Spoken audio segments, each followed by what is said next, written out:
স্বাগত সকালের বাণী থেকে। দর্শক, আমরা এই মুহূর্তে যুক্ত হয়েছি রংপুরের ক্রিকেট গার্ডেন। অর্থাৎ আপনারা দেখতে পাচ্ছেন যে এই দীর্ঘদিন পরিত্যক্ত থাকার পরে এই ক্রিকেট গার্ডেনটি আজকে কিন্তু বিভিন্ন একাডেমির শিক্ষার্থী যারা রয়েছে, ক্রিকেট শিক্ষার্থী বা ক্রিকেট প্রেমী, তারা কিন্তু এই ক্রিকেট গার্ডেনে এখানে হয়েছে এবং তারা কিন্তু এই পরিচ্ছন্নতা কার্যক্রমে অংশগ্রহণ করছে। এবং আমরা কিন্তু দেখতে পাচ্ছি যে তারা কিন্তু দুপুর থেকে এই পরিচ্ছন্নতা কার্যক্রমে অংশগ্রহণ করছে। এবং আমরা জানি, আপনাদের যদি তথ্য দেই, যে এই ক্রিকেট একাডেমিটি অর্থাৎ বস্তিবাসী দখলে ছিল। তারপরে কিন্তু ক্রিকেট প্রেমীদের অনেক আন্দোলনের প্রেক্ষিতে তারপরে কিন্তু এটি মুক্ত করা হয় এবং বস্তি উচ্ছেদ করার পরেই কিন্তু ক্রিকেট যারা একাডেমিতে খেলবে তাদের কিন্তু এই প্র্যাকটিসের এই জায়গাটি করা হয়।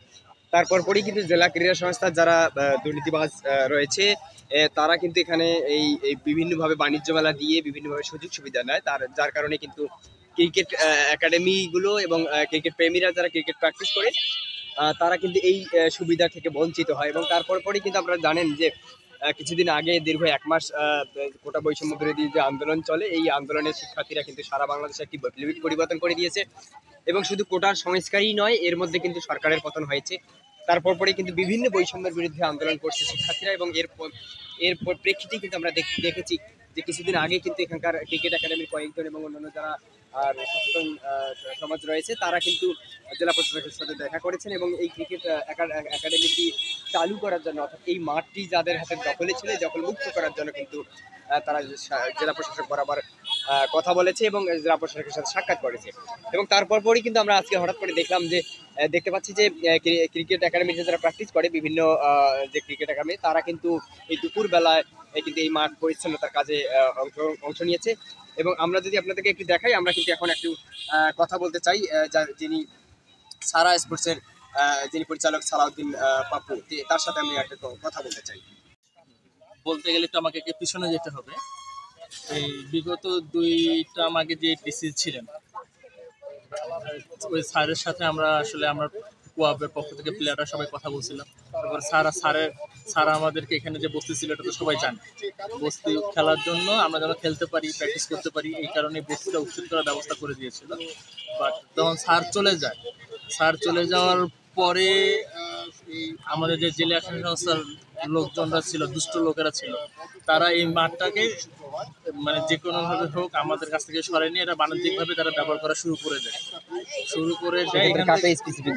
স্পেশালি আসলে যারা এখানে সেক্রেটারি থাকে, তারপর আরো আনুষঙ্গিক লোকজন থাকে, তারা তো সবাই মিলে জড়িত, সবাই জড়িত। কথা যে যারা দীর্ঘদিন এই জায়গায় ছিল, স্পেশালি কারো নাম বলে তো লাভ হবে না, সবাই জড়িত। এখানকার যে উদীয়মান ক্রিকেটাররা রয়েছে, তাদের ভালোভাবে প্র্যাকটিস করে তারা যেন দেশের জন্য সম্মান বয়ে নিয়ে আসতে পারে, সেই সুযোগটা করে দিবেন। আর এটি করলে আমার বিশ্বাস, আমি উপদেষ্টাকে উদ্দেশ্য করে বলছি যে এটি করলে আপনি রংপুরের ক্রীড়াঙ্গনে দীর্ঘদিনের জন্য সম্মানের সহিত আপনাকে শ্রদ্ধাভরে স্মরণ করবে রংপুরের মানুষ এবং খেলোয়াড়রা। আমি বলতে চাই যে এই মাঠটা আমরা যারা ফাঁকা আছি, এখানে যদি মেলা না হয় আমাদের জন্য আরও সুবিধা হবে। আমরা এখানে প্র্যাকটিস গ্রাউন্ড করবো, আমরা নেট বানাবো, আমরা ব্যাটিং করব, ফিল্ডিং করব। আমরা যখন আনাচে কানাচে প্র্যাকটিস করতাম, তখন আমরা ফিল্ডিং করার সুযোগ পাইতাম না, মাঠে ঢুকতে পারতাম না। এখনও আমরা মাঠে ঢুকতে পারি না, আমাদেরকে বাধা দেওয়া হয়। আমরা জোর দাবি জানাচ্ছি রংপুরের এই ফাঁকা যখন ক্রিকেট গার্ডেনের পাশে যে মাঠটা আছে, আমরা এটা ব্যবহার করতে চাই।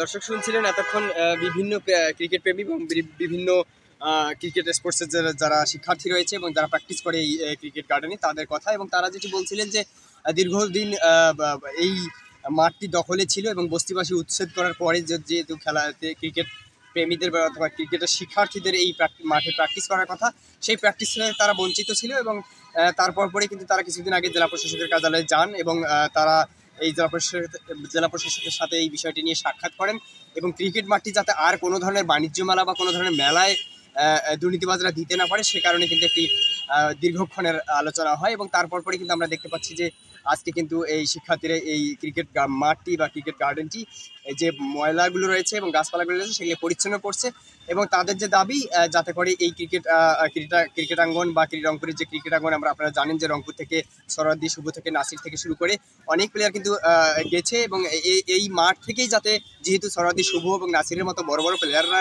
খেলছে এবং এই মাঠ থেকেই যাতে করে নতুন করে বড় বড় প্লেয়াররা অংশগ্রহণ করতে পারে বা নতুন কোনো প্লেয়ার বের হয়, সে কারণে কিন্তু মাঠটি অবমুক্ত করা হচ্ছে এবং এই অবমুক্তকরণ পরে যাতে কোনো ধরনের দখল করতে না পারে সে ব্যাপারে কিন্তু তারা শিক্ষার্থীরা থেকে শুরু করে এখানকার যারা সচেতন মহল বা ক্রিকেট প্রেমী রয়েছে তারা সচেতন আছে বলে আমাদেরকে জানিয়েছে। দর্শক, এই ছিল ক্রিকেট গার্ডেনের পরিচ্ছন্নতার কার্যক্রমের সর্বশেষ পরিস্থিতি।